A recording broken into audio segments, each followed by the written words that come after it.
Prajwal Revanna pen drive ಪ್ರಕರಣಕ್ಕೆ ಸಂಬಂಧಪಟ್ಟಂತೆ ಈಗಾಗಲೇ ಎಸ್ಐಟಿ ಅಧಿಕಾರಿಗಳು ತನಿಖೆಯನ್ನು ಚುರುಕುಗೊಳಿಸಿದ್ದಾರೆ. ಇನ್ನೊಂದು ಕಡೆಗೆ ಮತ್ತೆ ನೋಟಿಸ್ ಅನ್ನ ಕೊಟ್ಟಿದ್ದಾರೆ ಅನ್ನೋದು ತಿಳಿದು ಬರ್ತಾ ಇದೆ. ಎಚ್ ಡಿ ರೇವಣ್ಣ ಹಾಗೂ ಪ್ರಜ್ವಲ್ ರೇವಣ್ಣಗೆ ಬಂಧನದ ಭೀತಿ ಅಲ್ಲಿಗೆ ಶುರುವಾಗ್ತಾ ಇದೆ.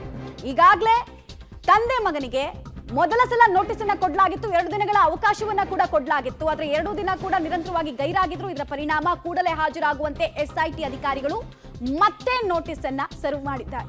2ನೇ ನೋಟಿಸ್ಗೂ ಕೂಡ ಕೇರ್ ಮಾಡ್ತಾ ಇಲ್ವಾ ಹಾಗಾದ್ರೆ ಎಚ್ ಡಿ ರೇವಣ್ಣ ಅವರು? ಇಂದು ಕೂಡ ವಿಚಾರಣೆಗೆ ಎಚ್ ಡಿ ರೇವಣ್ಣ ಅವರು ಗೈರಾಗಿರೋದು ಸ್ಪಷ್ಟವಾಗ್ತಾ ಇದೆ. ಅಲ್ಲಿಗೆ ಪದೇ ಪದೇ ನೋಟಿಸ್ ವಿಚಾರವಾಗಿ ಉತ್ತರ ಕೊಡದೆ ಅಥವಾ ಗೈರಿಗೆ ಸೂಕ್ತ ಕಾರಣವನ್ನ ಕನ್ವಿನ್ಸಿಂಗ್ ಕಾರಣವನ್ನ ಕೊಡದೆ ಹೋದ್ರೆ ಬಂಧನದ ಭೀತಿ ಶುರುವಾಗೋದಂತೂ ಸ್ಪಷ್ಟ. ಇದು ಗೊತ್ತಿದ್ರು ಕೂಡ ಮತ್ತೆ ಮತ್ತೆ ಈ ಕೇಸ್ಗೆ ಸಂಬಂಧಪಟ್ಟಂತೆ ತನಿಖೆಗೆ ಹಾಜರಾಗ್ತಾ ಇಲ್ಲ. ಒಂದ್ ಕಡೆಗೆ ಆಂಟಿಸಿಪೇಟರಿ ಬೇಲ್ ಹಾಕೊಂಡಿದ್ದಾರೆ. ಸೊ ಕುತೂಹಲ ಅಂತೂ ಇದ್ದೇ ಇದೆ. ಈಗಾಗಲೇ ನಾನು ಹೇಳ್ತಾ ಇದ್ದೆ 2 ನೋಟಿಸ್ಗಳನ್ನ ಕೊಡಲಾಗಿತ್ತು. 2 ನೋಟಿಸ್ಗೂ ಕೂಡ ಸೂಕ್ತ ಉತ್ತರ ಕೊಡದೆ ಗೈರಾಗಿದ್ರು. ಇದರ ಪರಿಣಾಮ 3ನೇ ನೋಟಿಸ್ ಕೂಡ ಸರ್ವ್ ಆಗಿದೆ. ಕಳೆದ 2-3 ದಿನಗಳಿಂದ ಈ ವಿಚಾರವಾಗಿ ಇವತ್ತು ಹಾಜರಾಗ್ತಾರೆ, ನಾಳೆ ಹಾಜರಾಗ್ತಾರೆ ಅನ್ನುವಂತಹ ಕುತೂಹಲ ಇತ್ತು. ಈಗ ಮತ್ತೊಂದ್ಸಲ 3ನೇ ನೋಟಿಸ್ ಅನ್ನ ಕೊಡಲಾಗಿದೆ. ಕಳಿಸ್ಕೊಟ್ಟಿದ್ದಾರೆ ವಿತ್ ಫೋಟೋಸ್ ಎಲ್ಲ. ಅವ್ರದ್ದು ಪ್ರೊಸೀಜರ್ ಇದೆ, ಅದಕ್ಕೆ ಆ ಪ್ರೊಸೀಜರ್ ಪ್ರಕಾರ ಮಾಡಿದ್ದಾರೆ. ಈ ಮಧ್ಯೆ ನಾವು ಅವರಿಗೆ ಆದಷ್ಟು ಈಗ ಪ್ರಧಾನಮಂತ್ರಿಗಳಿಗೂ ಪತ್ರ ಬರೆದು ಡಿಪ್ಲೊಮ್ಯಾಟಿಕ್ ಪಾಸ್ಪೋರ್ಟನ್ನು ಕ್ಯಾನ್ಸಲ್ ಮಾಡಿ ಅಂತೇಳಿ ಪ್ರಧಾನಮಂತ್ರಿಗೂ ಕೂಡ ಬರೆದಿದ್ದಾರೆ ಮುಖ್ಯಮಂತ್ರಿಗಳು. ಇದೆಲ್ಲ ನಡೀತಾ ಇದೆ. ಎಲ್ಲ everything is going according to the law and ಅಷ್ಟೇ ಸ್ಪೀಡಾಗಿ ನಡೀತಾ ಇದೆ. ಅದು ಕೂಡ ಮಾಹಿತಿ ಬಂದೆ. ಅದನ್ನು ಕೂಡ ಅವರು ಎನ್ಕ್ವೈರಿ ಮಾಡ್ತಾ ಇದ್ದಾರೆ. Whether it is true or not ಅಂತೇಳಿ ಪೊಲೀಸ್ನವರು ಅದನ್ನು ಕೂಡ ಎನ್ಕ್ವೈರಿ ಮಾಡ್ತಾ ಇದ್ದಾರೆ. ಒಂದು ವೇಳೆ ಆ ರೀತಿ ಏನಾದರೂ ಆಗಿದ್ದರೆ ಅದನ್ನು ಕೂಡ ಇದರ ಜೊತೆಯಲ್ಲಿ ಕ್ರಮ ತಗೊಳ್ಳೋದಕ್ಕೆ ಇದು SITನವರೇ ಅದನ್ನು ಇನಿಷಿಯೇಟ್ ಮಾಡ್ತಾರೆ. ಯಾಕೆಂದರೆ ಇದಕ್ಕೆ ಸಂಬಂಧಪಟ್ಟಿರೋದ್ರಿಂದ ಅನೇಕ ವಿಚಾರಗಳು ಕೂಡ ಮಾಹಿತಿಗಳು ಒಂದೊಂದಾಗಿ ಬರ್ತಾ ಇದೆ. ಅದೆಲ್ಲವನ್ನು SITನವರು ಎಕ್ಸಾಮಿನ್ ಮಾಡಿಕೊಂಡು ಇನ್ನೂ ಕೆಲವರು ಮಹಿಳೆಯರು ಬಂದು ಸ್ಟೇಟ್ಮೆಂಟ್ಗಳು ಕೊಡಬೇಕು ಅನ್ನೋದು ಇದೆ. ಅದನ್ನು ಅದು ಆಗೋವರೆಗೂ ನಾವು ಅದನ್ನು ಹೇಳಕ್ಕೆ ಬರೋದಿಲ್ಲ. ವಿದೇಶಾಂಗ ಸಚಿವಾಲಯದವರು ಹೇಳ್ತಿದ್ದಾರೆ ಕೋರ್ಟ್ ಡೈರೆಕ್ಷನ್ಸ್ ಇಲ್ಲದೆ ನಾವು ಪಾಸ್ಪೋರ್ಟ್ ರದ್ದು ಮಾಡಲಿಕ್ಕೆ ಬರಲ್ಲ. ಇನ್ನು ಕೋರ್ಟ್ ಇಲ್ಲ, ಅವರಿಗೇನು ಪ್ರೊಸೀಜರ್ ಬಂದಿದೆಯಾ ಗೊತ್ತಿಲ್ಲ. ಅವರಿಗೇನು ಪ್ರೊಸೀಜರ್, ನಾವು ಪ್ರೊಸೀಜರ್ ಬಿಟ್ಟು ಮಾಡಿ ಅಂತ ನಾವು ಹೇಳೋಕ್ಕಾಗೋದಿಲ್ವಲ್ಲ.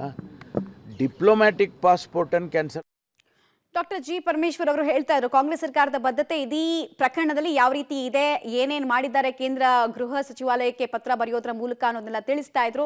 ಇನ್ನೊಂದು ಕಡೆಗೆ ಬಂಧನದ ಭೀತಿ ಕಂಟಿನ್ಯೂ ಆಗ್ತಾ ಇದೆ ಎಚ್ ಡಿ ರೇವಣ್ಣ ಹಾಗೂ ಪ್ರಜ್ವಲ್ ರೇವಣ್ಣಗೆ. ನೋಡಿ 3ನೇ ಸಲ ನೋಟಿಸ್ ಅನ್ನು ಕೊಟ್ಟಿದ್ದಾರೆ. ಕಳೆದ 48 ಗಂಟೆಗಳ ಕಾಲ SIT ಅಧಿಕಾರಿಗಳ ಮುಂದೆ ಇವರು ಹಾಜರಾಗ್ತಾರಾ ಇಲ್ವಾ ಅನ್ನೋ ಪ್ರಶ್ನೆಗೆ ಇಲ್ಲ ಅನ್ನೋ ಉತ್ತರ ಸಿಕ್ಕಿತ್ತು. ಇವತ್ತು ಕೂಡ 11 ಗಂಟೆಗೆ ಟೈಮ್ ಕೊಟ್ಟಿದ್ರು, ಡೀಟೇಲ್ಸ್ ಕೊಡ್ತಾರೆ. ಮುರಳಿ ಇವಾಗ 3ನೇ ನೋಟಿಸ್ ಸರ್ವ್ ಆಗ್ತಾ ಇದೆ. ಪದೇ ಪದೇ ಗೈರಾಗ್ತಾ ಇದ್ದಾರೆ. ಸೊ ಮುಂದಿನ ಪ್ರಕ್ರಿಯೆಗಳು ಹೇಗಿರುತ್ತೆ ಹಾಗಾದ್ರೆ?